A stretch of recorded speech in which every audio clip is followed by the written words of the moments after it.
सरस्वती जी ने लक्ष्मी जी से कहा, मैं बहुत परेशान हो गई हूँ लक्ष्मी, मैं बहुत परेशान हो गई लक्ष्मी।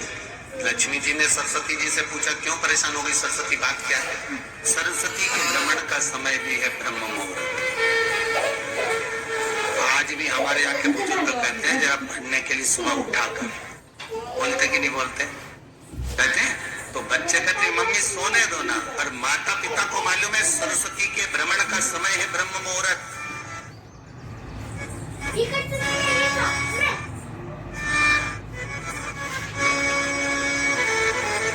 और ब्रह्म मुहूर्त के बाद में सरस्वती महाराज पितरों का समय जब 10:30 का आता है, उस समय तक सरस्वती नित्य स्मरण में भ्रमण पर निकलती है।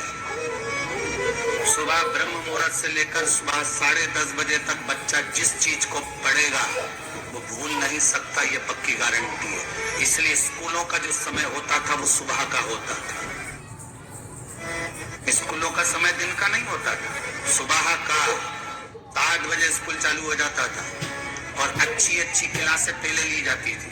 नियम था स्कूलों का, मैथ की क्लास, साइंस की क्लास, फिजिक्स, केमिस्ट्री आदि का जितनी भी क्लासें होती थी वो पहले ली जाती है।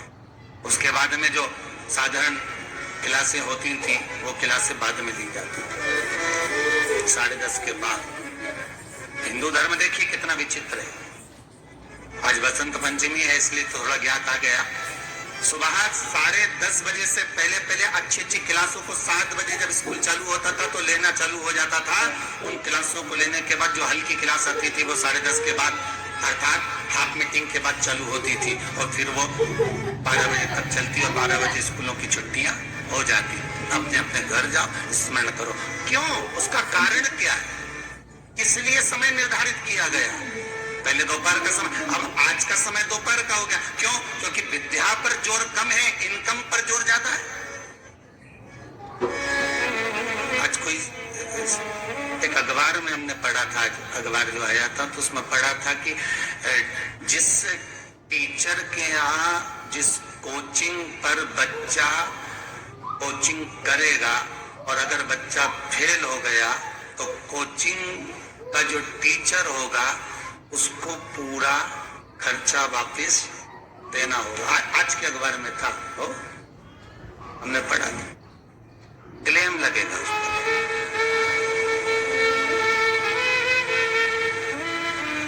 क्या पढ़ाया, क्या सीख दिया? जैसा क्लेम कोचिंग वाले पे लगाया, मैं तो कहता हूँ ऐसा क्लेम घर के माँ बाप पे भी लगाना चाहिए। अगर औलाद बिगड़ गई, होना चाहिए नहीं होना चाहिए? माँ प्रथम गुरु है, पिता दूसरा गुरु है। कमाने के साथ साथ बच्चों में संस्कार देने का काम घर के माँ बाप का होता है। बांस गीला होता है, उसको कितना भी नवा लो, बांस जब सूख जाएगा नवाओगे तो टूट जाएगा। तो घर के माता पिता को चाहिए अगर बच्चा गलत काम कर रहा है तो उसको सुधारने का पहले क्लास से लेकर ही उसको संस्कारवान बनाया जाए, उसको नम्रता का भाव दिया जाए, उसको आदर का भाव सिखाया जाए। सीखिए, दादाजी को प्रणाम करो, दंडवत करो। चलो, एक बार माता सरस्वती जी ने लक्ष्मी जी से कहा, मैं बहुत परेशान हो गई हूँ लक्ष्मी।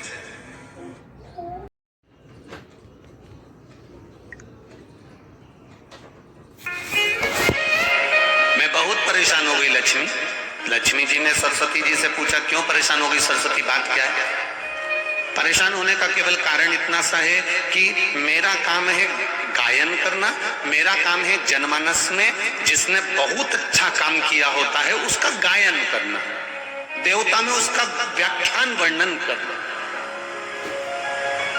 मैं इसलिए परेशान हो गई हूं कि 33 कोटि देवी देवता में केवल एक देवता ऐसे हैं, देवादिदेव महादेव, जो बिना सोचे समझे दान करते रहते हैं, बिना सोचे समझे पुण्य करते रहते हैं, बिना सोचे समझे दान करते रहते हैं। कुछ सोचते ही नहीं, उन्होंने उठाया और दे दिया।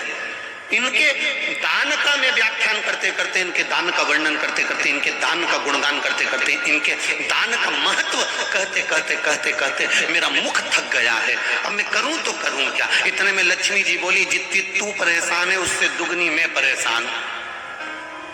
अब लक्ष्मी जी ने जैसे कहा कि मैं परेशान, तो सरस्वती जी ने पूछा कि तू क्यों परेशान है? अरे भोलेनाथ जी का क्या है, कहीं पर भी चले जाते हैं, किसी को भी देख लेते हैं, एक लोटा कोई पानी चढ़ाते दिखता है, तुरंत खड़े होकर कह देते हैं जा, तेरे पास में संपदा की कभी कमी नहीं होगी। अब वो तो के आ जाते हैं, लक्ष्मी जी कर रही, इतनी ड्यूटी बढ़ गई, इतनी ड्यूटी बढ़ गई कि मुझे दौड़ दौड़ कर उनके यहाँ संपदा देने जाना पड़ता। अब मैं भी परेशान हूं। अब ये दोनों परेशान होकर ब्रह्मा जी के पास गए। अब ब्रह्मदेव से कहा प्रभु, इतने में सरस्वती जी बोली स्वामी स्वामी स्वामी। स्वामी जी ने कहा क्या बात है? ब्रह्मदेव बोले तुम दोनों आज मेरे पास किस लिए आई हो? सरस्वती जी बोली मैं बहुत परेशान हो गई। लक्ष्मी जी बोली मैं भी परेशान हो गई। सरस्वती जी बोली क्यों परेशान हो गई? तो कहा कि शंकर जी का गुणगान गाते गाते अब कोई आप एक माता ने कल पत्र लिखा था, उस पत्र में लिखा था कि अगर मैं पूरी जिंदगी शंकर का गुण, आपने वो बड़ा पत्र देखा था ना, उस पत्र में लिखा था कि अगर मैं पूरी जिंदगी शिव का गुणगान गाती रहूं कि शंकर जी ने क्या क्या दिया है तो वर्णन नहीं कर सकती। जब इंसान की ये हालत है तो देवताओं की क्या हालत होगी? तो सरस्वती जी ने कहा मैं गुणगान कर करके थक गई। लक्ष्मी जी करी मैं दे दे के थक गया। इसलिए ब्रह्मा जी तुरंत उठकर बोले तुम दोनों से ज्यादा मैं परेशान, तुम दोनों से ज्यादा मैं परेशान हूं। तो इतने में तुरंत लक्ष्मी और सरस्वती जी ने पूछा तुम कैसे परेशान हो? ब्रह्मा जी बोले मैंने किसी के भाग्य में लिख दिया कि ये जिंदगी भर ठोकर खाएगा, ये जिंदगी भर रोएगा, ये जिंदगी भर तकलीफ भोगेगा, इसको ये रोग आएगा, इस रोग में ये बीमार होकर समाप्त हो जाएगा। मैंने इसके भाग्य में इतना इतना लिखा और वो एक लोटा पानी लेके शंकर जी के मंदिर पहुंच गया और शंकर जी ने उसका भाग्य बदल दिया। तो मेरी लिखनी को भी भाग्य को बदल दे रहा है। ये कलयुग में हो क्या रहा है समझ में नहीं आ रहा। ब्रह्मा कह रहे कि मेरी लेखनी को पलट दे रहा है, वो महादेव से मैं भी परेशान हो गया। तीनों मिलकर पार्वती जी के पास पहुंच गए। माता पार्वती जी बैठी थी, तब साधना में मिलीन थी। अब तीनों बैठकर भगवान पार्वती जी के पास पहुंचे।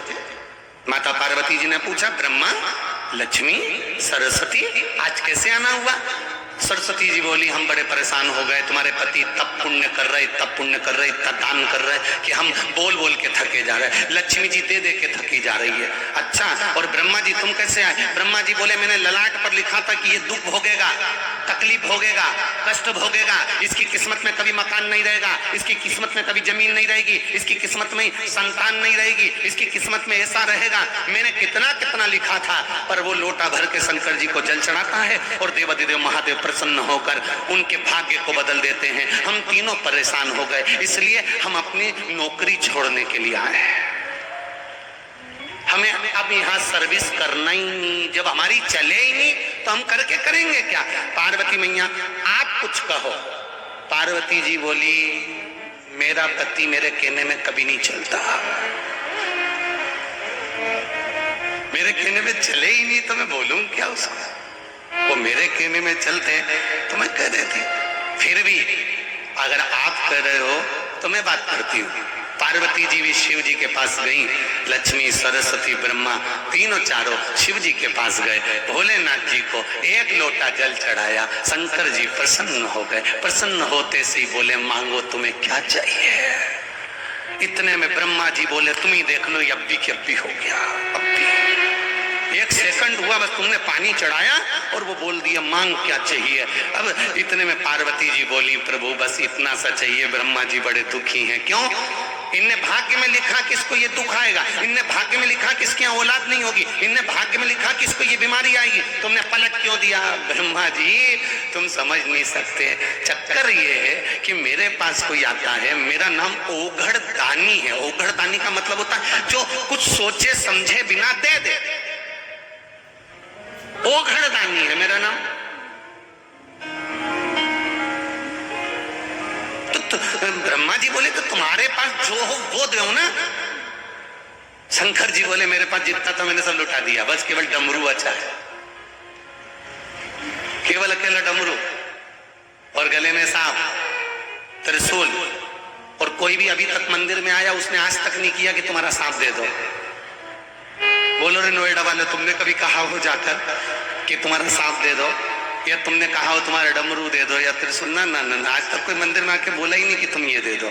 जो भी आता है अच्छी चीजें मांगता है। तो शिव जी बोले मेरे पास जो था मैंने सब दान कर दिया, मैं तो खुद शमशान में रहता हूँ, वहां पर कुछ भी नहीं रहता, और गुफा के अंदर रहता हूँ, वहां भी कुछ नहीं रहता, इसलिए तो फिर तुम ये बोलना बंद कर दो। शंकर भगवान बोले मैं बोलता हूँ, तुम देने जाते ही काहे को?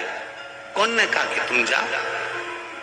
अरे प्रभु, तुम तो कहकर चले जाते हो कि जा, तेरे घर में संपदा की कमी नहीं होगी। अगर लक्ष्मी जी नहीं जाती है तो नारायण रुष्ट होकर बैठ जाते हैं और कहते हैं तूने मेरे शिव का कहना नहीं माना, आज से मैं तेरा मुख नहीं देखूंगा। इसलिए लक्ष्मी को तोड़ना पड़ता है।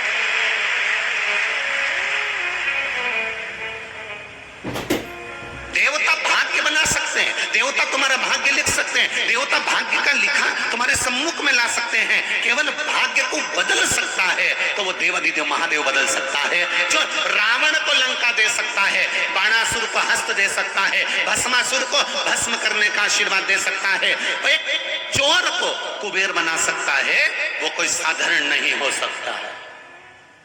एक चोटे को जो चोरी करने शंकर के मंदिर गया है उसको कुबेर बना दिया।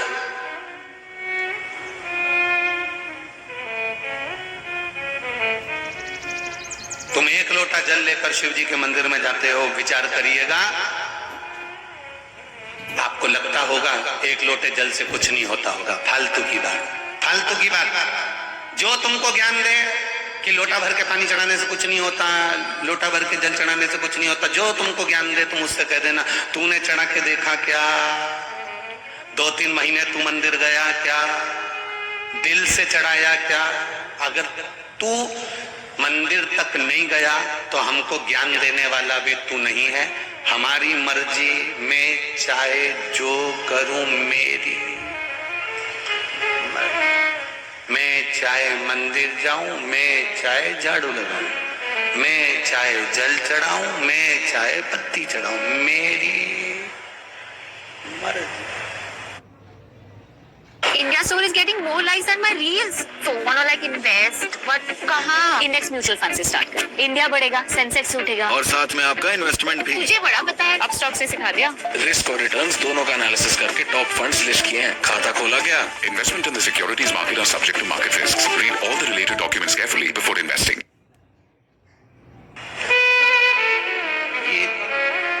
ना तो मैंने तुझसे पूछा ना पूछा, क्या है? श्री शिवाय नमस्तुभ्यम, श्री शिवाय नमस्तुभ्यम, क्या है? क्या है? ये तो विद्येश्वर संहिता में लिखा है श्री शिवाय नमस्तुभ्यम। शिव महापुराण की विद्येश्वर संहिता में लिख दिया श्री शिवाय नमस्तुभ्यम। ये तो भगवान शंकर को नमन करना लिखा है कि श्री शिवाय, बोलो बोलो जम के, शिवाय न, ये तो शिव जी को नमन करना लिखा है, ये तो मंत्र है ही नहीं, फिर संसार के लोग इसको क्यों जप रहे हैं? तो उनसे कह दो, तो हम ये कहकर थोड़ी ना जप रहे कि मंत्र है, हम तो श्री शिवाय नमस्तुभ्यम। क्या होगा जपने से? शिव महापुराण की कथा कहती है, विद्येश्वर संहिता कहती है, जिसके मुख से श्री शिवाय नमस्तुभ्यम मंत्र निकलता है, जाप निकलता है, शब्द निकलता है, हजारों पाप भस्म होते हैं। और उसके मुख का दर्शन अगर कोई कर लेता है तो अश्वमेध यज्ञ का पुण्य आ जाता है। केवल मुख का दर्शन कर लेने से, श्री शिवाय नमस्तुभ्यम बोलने वाले का मुख का दर्शन कर लेने से एक आना। इसलिए आपसे कहा था किसी शिवालय में जाएं, जल चढ़ाने के लिए जाएं, आपको डरना नहीं है। जल चढ़ाते समय आपके मुख से आवाज निकलना चाहिए, श्री शिवाय। जल चढ़ाते समय तुम्हारे मुख से आवाज निकले। क्यों? अगर पास में खड़ा हुआ व्यक्ति कुछ नहीं बोलेगा, उसके कानों में भी अगर ये मंत्र जाएगा, पलटकर तेरा मुख का अगर वो दर्शन भी कर लेगा तो संसार सागर से पार उतर जाएगा। केवल दर्शन कर लेने वाला। जपो, जपाओ, सब बोलिए एक बार जमकर, श्री शिवाय नमस्तुभ्यम। प्रैक्टिकल जरूर कर।